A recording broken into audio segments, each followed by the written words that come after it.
warahmatullahi wabarakatuh. Alhamdulillahirrahmanirrahim. Berjumpa kembali dengan saya Harida Samudro di mata kuliah Teknologi Bangunan 1. Pada modul ketiga ini saya mengambil topik pembahasan lanjutan, yaitu struktur bagian kedua, membahas berkaitan dengan masonry dan timber. Nah, apa saja prinsip-prinsip dan ketentuan-ketentuan yang ada di kedua material ini, ya, baik masonry dan timber. Kita perlu tahu bagaimana penerapannya pada bangunan dan kajian-kajian lainnya. Nah, yuk kita mulai.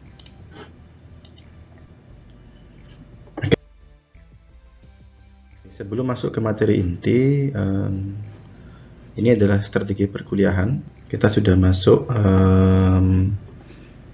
minggu keempat dan minggu kelima, dimana langsung berlanjut pada 2 minggu sekaligus membahas mengenai kedua material ini.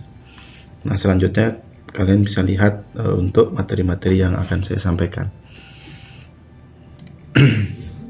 Oke. Pertama berkaitan dengan masonry, yaitu pengertiannya adalah material komposit, campuran dari berbagai macam bahan, berupa batu bata atau blok, dengan perekat baik mortar ataupun semen. Sifat-sifat fisiknya ini sudah saya sampaikan di minggu pertama, yaitu mampu menahan gaya tekan, lemah dalam gaya tarik, dia tidak kuat menahan gaya tarik, kemudian dia mempunyai kepadatan yang tinggi. Nah, ini salah satu keuntungan dari material masonry, jadi dengan adanya kepadatan yang tinggi, dia mampu menahan cuaca, karena sifat fisiknya ini. Oke. Selanjutnya dari elemen-elemen struktur. Dari elemen-elemen struktur ini beberapa elemen-elemen yang bisa diterapkan dari masonry walls ini ada kelima poin ini, sementara yang saya temukan. Yang pertama adalah unreinforced masonry walls. Ini adalah original, inti. Jadi dia gabungan-gabungan dinding, membentuk dinding dari batu bata tanpa perkuatan. Sedangkan reinforce ini dengan perkuatannya bisa menggunakan besi ataupun baja. Lalu ada masonry column, columns ini. Kemudian ada masonry arches, ini untuk pelengkung biasanya, bentuknya seperti ini. Jadi kalau ada kolom, ada kolom bidang. Nah, nanti penerapan batu batanya bisa ditaruh di bagian sini, menyesuaikan dengan garis pelengkungnya. Lalu terakhir adalah rollak foundation. Nah, rollak foundation ini digunakan untuk plat lantai, biasanya ada di teras. Oke, selanjutnya dari tipe-tipenya, jadi dari penggunaan yang ada itu ada 3 jenis, jadi solid seperti ini, berongga yang ada lubangnya di tengah seperti ini, dan ada yang berupa lapisan atau layer-layer. Nah, layer-layer ini biasanya difungsikan untuk insulasi bangunan, biasanya untuk meredam suara ataupun meredam cahaya, meredam cuaca maksudnya. Nah, dari gambar ini juga seperti yang saya sebutkan, dia mampu menahan gaya tekan. Jadi ada beban dari luar dan beban dari dalam, dia bisa menahan lebih baik. Nah, umumnya masonry ini dibuat dalam bentuk garis-garis seperti ini. Nah, ini fungsinya untuk memberikan pola grid struktur, untuk memberikan kemudahan dalam mendesain dan pelaksanaannya. Kemudian biasanya di bagian pertemuan antara grid-grid tadi itu ada perkerasan batu bata. Lalu juga bisa difungsikan sebagai bukaan ya jika ada jendela, ataupun untuk fungsi pencahayaan ya. Jadi perlu ada perkuatan di bagian atas untuk bisa menahan beban dari atasnya, seperti itu. Lalu modular ya, pastinya modular karena berkaitan dengan ini ya, berkaitan dengan ukuran dimensinya. Lalu seperti ini waterproof, ya, ini berkaitan dengan sifat fisiknya tadi. Jadi dengan kepadatan yang tinggi, material batu bata itu mampu menahan lebih baik ya dari cuaca yang tidak diinginkan. Oke, selanjutnya adalah jenis-jenis pasangannya ya. Pasangan batu bata, ada yang setengah bata seperti ini, ada yang seperempat bata, 3/4 bata, ada yang seperempat bata seperti ini, dan kombinasi di antara keduanya. Nah, ini disesuaikan dengan konteks desainnya gitu ya, apa yang diinginkan dari tampilan penampang dinding yang ingin dibuat. Oke, lanjut ke studi kasus. Di sini ada studi kasus dari Andi Rahman Arsitek ya, namanya Omah Boto. Di Omah Boto ini kita bisa lihat ya, dari sisi fasadnya ini arsiteknya berusaha untuk menampilkan penggunaan batu bata yang cukup masif ya, terekspos dari luar, dan disusun secara ini ya, apa namanya, berpasang-pasangan untuk menciptakan lubang angin. Nah, lubang angin ini difungsikan untuk bisa mendinginkan bangunan di area dalamnya. Nah, kalau kita lihat di sini sketsa layernya itu kurang lebih ada di 4 lantai ya. Lantai satu digunakan untuk parkir, yang ini, yang lantai kedua digunakan untuk kehidupan ya, seperti ruang makan, ruang keluarga ya. Lalu yang lantai ketiga ini digunakan untuk ruang tidur, ruang istirahat, dan yang lantai keempat ini untuk rooftop ya, biasanya untuk melihat pemandangan di atas gitu.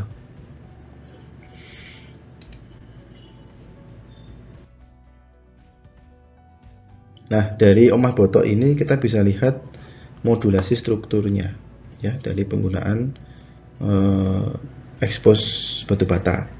Nah, kita bisa lihat di sini, ini adalah modulasi strukturnya ya. Jadi mulai dari nomor 1 ini dipakai untuk pendopo, yang kedua untuk peringgitan, yang ketiga omah jero, dan keempat ini gandok ya. Jadi ini disesuaikan dengan budaya dan tradisi rumah Jawa ya. Di bagian kanan ini adalah diagram eksplodametri dari Omah Boto yang tadi.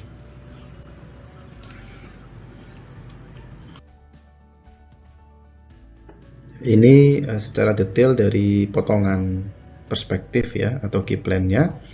Kita bisa lihat selain dari di luar yang mengekspos penggunaan batu bata, ternyata di dalamnya juga digunakan konfigurasi batu bata yang lainnya ya. Kalau kita lihat dari angka-angka 1, 2, 3, 4 ini adalah konfigurasi dari penggunaan batu bata itu ya. Ada yang menggunakan konfigurasi batik ya, ada yang menggunakan konfigurasi batu bata zigzag seperti ini, dan seterusnya. Nah, ini disesuaikan dengan karakter dari si pengguna atau klien itu. Ya, fungsinya tadi ya. Jadi selain untuk estetika, juga sebagai untuk menahan dari cuaca ya, dan juga kekuatan struktur tentunya.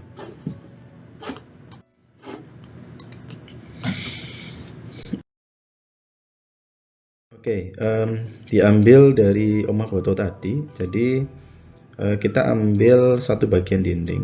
Di sini adalah transformasi desain dari batik Pucung Rebung. Kemudian dari batik Pucung Rebung ini diambil basic formnya ya, berupa wajik gitu ya, bentuknya kayak seperti wajik begitu. Kemudian disusun dengan sedemikian rupa dengan unsur-unsur segitiga, kemudian dibagi dari beberapa layer, kemudian dibalik ke atas sehingga dia menghasilkan bentukan seperti ini. Nah, hasil ini dicoba dimasukkan ke dalam konfigurasi pola bata. Ya, ini untuk bangunan atau untuk ruang kamar tidur ini. Nah, seperti itu. Jadi batu bata selain disusun secara horizontal dan vertikal, kita bisa lihat di sini bisa ditransformasikan dalam bentuk yang lebih kreatif ya, menggunakan inspirasi dari batik Pucung Rebung.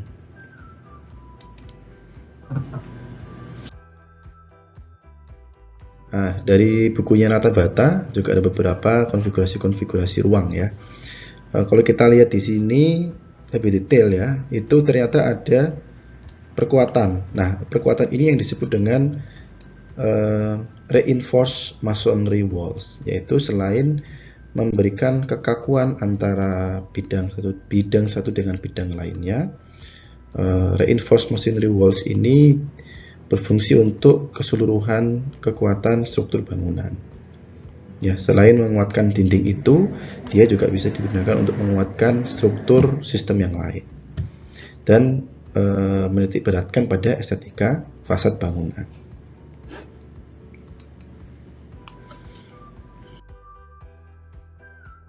Nah, ini adalah contoh batu bata yang digunakan di Omah Boto tadi. Jadi dengan ukuran panjangnya 20 cm, tinggi 5 cm, dan lebar 10 cm. Nah, ini disesuaikan. Jadi ukuran ini ya digunakan sebagai dasar untuk membentuk sebuah bidang ruang. Nah, ini harus dipelajari ini.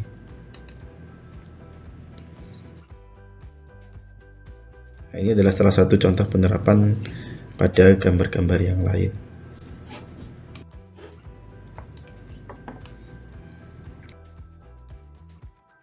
Ini di bagian dalam interiornya, seperti yang kita bahas tadi ya. Jadi dengan penyusunan batu bata menciptakan rongga-rongga di dalamnya, sehingga terjadi perforasi, memungkinkan cahaya bisa masuk dan udara juga bisa masuk ke dalam bangunan. Nah, ini sangat baik sekali dari segi kelembaban ya.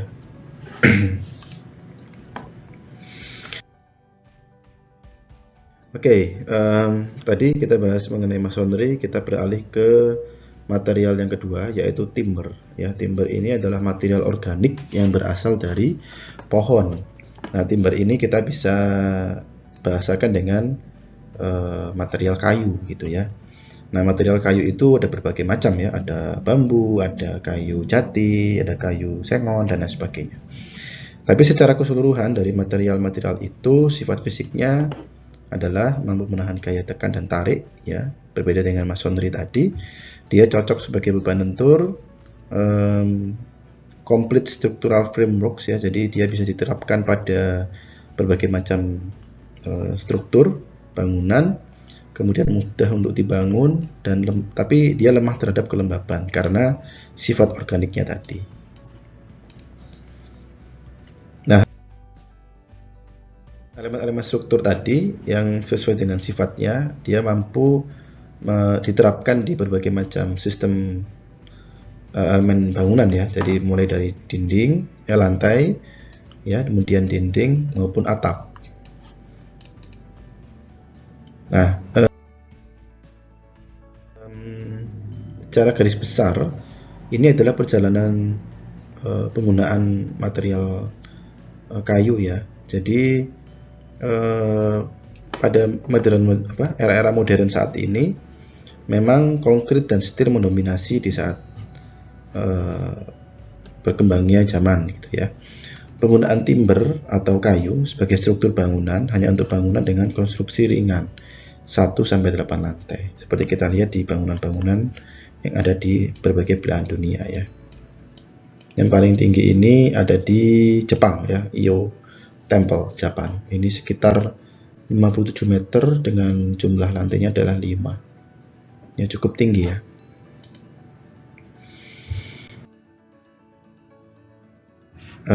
Ini ya secara garis besar tampilan dari penggunaan kayu. Dia bisa sebagai rangka lantai gitu ya, ataupun lantai itu sendiri, dan sebagai elemen-elemen estetika di luar bangunan.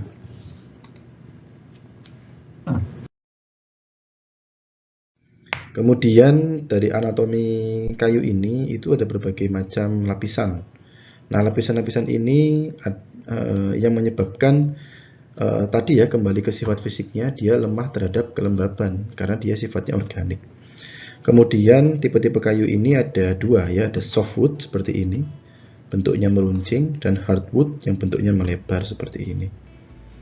Ya, cuman dua tipe kayu ini tidak mengacu pada kekerasannya ya. Jadi kalau kita lihat di hardwood ini, ciri-cirinya daunnya lebat ya, berbuah, banyak tumbuh di daerah tropis. Sedangkan softwood ini ciri-cirinya berdaun runcing seperti cemara ataupun yang lain.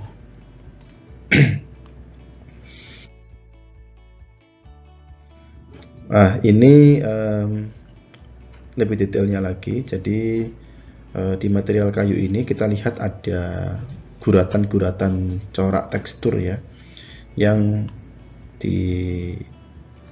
yang dibentuk dari sifat organiknya tadi itu. Ya, jadi biasanya kalau untuk penggunaan struktur, dia menggunakan pola-pola seperti ini yang lurus. Sedangkan untuk beberapa kasus ya, untuk konstruksi dia menggunakan dua batang seperti ini.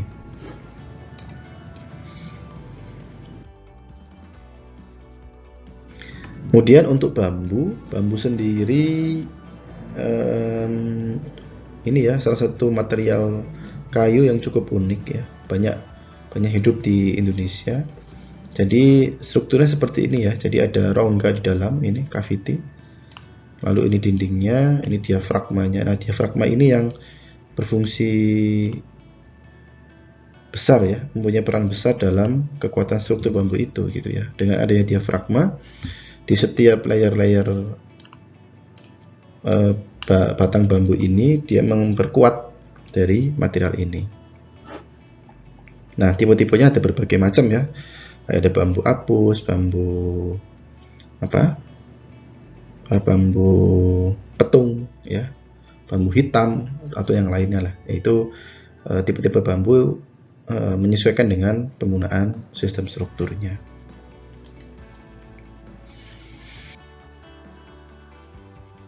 Nah, dalam perencanaannya dari material kayu ini mirip seperti yang di structural requirements, kita perlu ada perkuatan di bagian sendi-sendinya.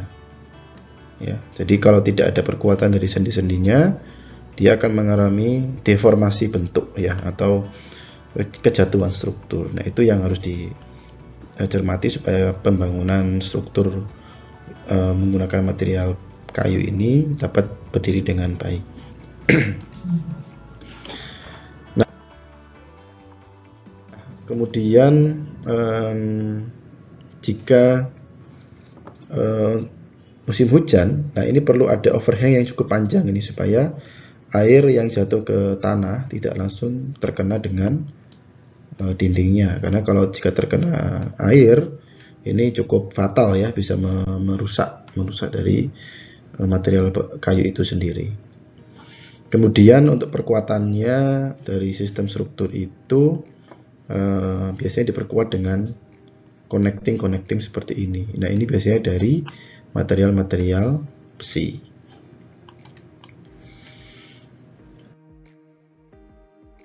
Nah, dampaknya terhadap lingkungan itu memang ini ya, memang cukup besar ya.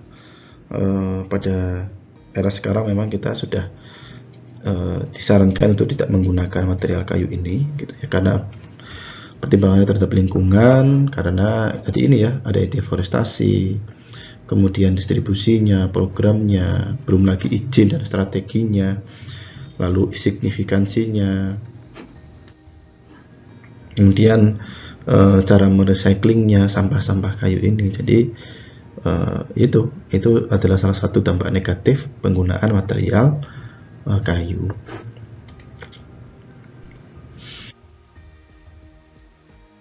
Nah, ini adalah salah satu studi kasus yang sudah kita lakukan bersama di daerah ke arah Bromo ya. Jadi ada sebuah tempat ya, tempat pendopo gitu ya, tempat ruang-ruang komunal. Dibuatlah sebuah bangunan yang menggunakan prinsip segitiga gitu ya, menggunakan material bambu full, mulai dari struktur rangka kuda-kudanya ya, kemudian noknya, pengikat antar kuda, cordingnya, sampai atapnya gitu ya, itu menggunakan full struktur bambu. Nah, seperti ini cara pengikatnya ya tadi. Jadi selain dipaku, dia diikat dengan adanya plat besi ini untuk lebih kuat ya. Cuman beberapa kasus tertentu jika dipaku langsung, dia akan menyebabkan patah di sini di dinding bambunya.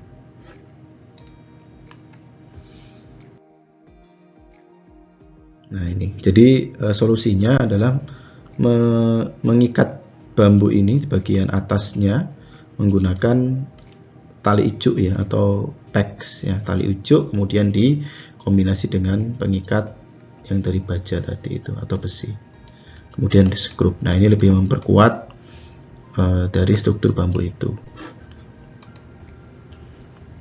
Nah, oke, sekian dari saya. Terima kasih atas waktu yang diberikan menonton video ini.